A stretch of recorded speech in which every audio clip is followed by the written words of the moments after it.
Пока основная тема готовится к эфиру, новости Швейцарии.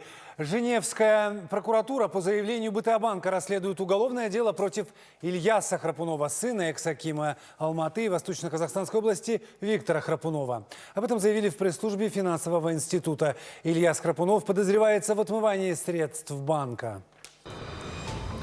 БТА-банк приступил к процедуре взыскания задолженности с Ильяса Храпунова. Она включает поиск и арест имущества Храпунова в Швейцарии, Люксембурге, Бельгии и Лихтенштейне.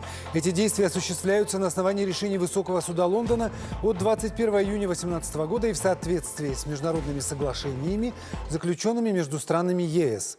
Согласно решению Высокого суда, Ильяс Храпунов обязан возвратить БТА-банку более 500 миллионов долларов. Об этом сообщает пресс-служба Казахстанского банка. Здесь уточняют, что 29 августа 2019 года гражданский суд первой инстанции города Женевы отклонил ходатайство Ильяса об окончании производства и признал действительным судебное решение Высокого суда Лондона, который в июне 2018 года обязал Ильяса Храпунова выплатить БТА-банку около 500 миллионов долларов.